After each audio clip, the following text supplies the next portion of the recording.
సీట్లు సరే, ఓట్ల సంగతేంటి? ఇది జనసేన 24 మీద పడుతున్న విమర్శ. చంద్రబాబుతో ఇన్నాళ్ళు మంతనాలు సాగించి సాధించుకున్నది కేవలం 24 సీట్లు మాత్రమేనా అంటూ అక్కడ ఇండైజెషన్ ప్రాబ్లం, ఒక పట్టాన జీర్ణించుకోలేని దుస్థితి కూడా.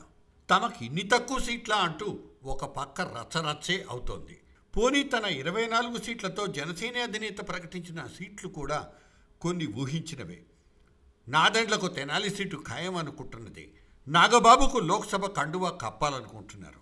అందుకు ఆయన సిద్ధంగా ఉన్న రాజకీయ పరిస్థితులు సహకరిస్తాయా? మొత్తానికి ముగ్గురు బ్రదర్స్ కాషాయం వైపే చూస్తున్న సూచనలు మాత్రం వాళ్ళ కాడర్కు అందినట్లే. ఆనాడు ప్రజారాజ్యపు 16% ఓట్లలో జనసేన దక్కించుకుంది కేవలం 6% మాత్రమే. అన్న 18 సీట్లు దక్కించుకోగలిగితే తమ్ముడు మాత్రం ఒకటంటే ఒక్క సీటుతోనే సరిపెట్టుకున్నారు. అయితే బీజేపీని తమ కూటమి వైపు ఎలాగైనా తిప్పుకోవాలన్న బాబు వ్యూహం ఎందుకో అంత సులభంగా పనిచేయడం లేదు. బీజేపీ అధిష్టానం ఆలోచన వేరేగా ఉన్నట్లు తోస్తోంది.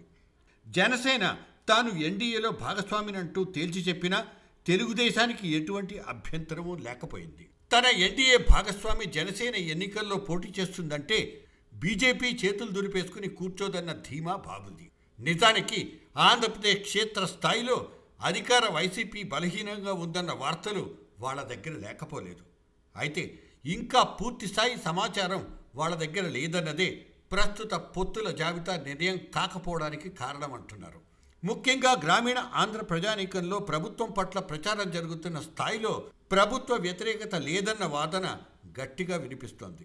అయినా ఇవాళ బీజేపీ ఎవరి వైపున రంగంలోంచి దిగినా అక్కడ పెద్దగా ఒరిగేదేమీ లేదన్న వాదన కూడా లేకపోలేదు. నాంచుడు ధోరణితో అటు ఇటు చూస్తున్న బీజేపీని కాస్త పక్కన పెట్టి ముందుకురికితేనే ఎంతో కొంత ప్రయోజనం కలుగుతుందన్న ఆలోచనలే జనసేన తెలుగుదేశాల్లో కలుగుతోంది. ఇక వైఎస్ఆర్సీపీది ఒక్కటే ఎజెండా. ఒంటరి పోరాటం చేసినా కేంద్రంలో అన్ని రకాల మద్దతులకు ఆ పార్టీ ఎవరు రెడీ. కేవలం పార్లమెంటు సీట్ల నంబర్లకే ప్రాధాన్యత ఇచ్చిన బీజేపీ రాష్ట్రాల్లో ఎవరితో పొత్తులు పెట్టుకోవాలో అన్న దానికి కేవలం ఎంపీ సీట్లు మాత్రమే ప్రాతిపదిక. ఐపాక్ లాంటి సంస్థలు ఆ క్యాండిడేట్లను మార్చాలన్నా, క్యాంపెయిన్ స్టైల్ మార్చాలన్నా అన్నింటికీ తలూపే జగన్ తన ఎంపీలందరినీ గంపగుత్తన కాషాయంలో కట్టి భద్రంగా ఢిల్లీలో అప్పచెప్తారన్న దాంట్లో ఏమాత్రం డౌట్లు లేవు. రేపటి రోజున తెలుగుదేశం జనసేన పొత్తులు ఏ లోక్సభ సీట్లు కొల్లగొట్టుకున్నా వాటిని తీసుకెళ్లి బీజేపీ జోలిలో పోయకు మారరు. అందుకే బీజేపీకి తొందర లేదు. ఎవరైనా సరే వాళ్ళు మావాళ్లేనన్న ధీమాలే అక్కడ బీజేపీవి.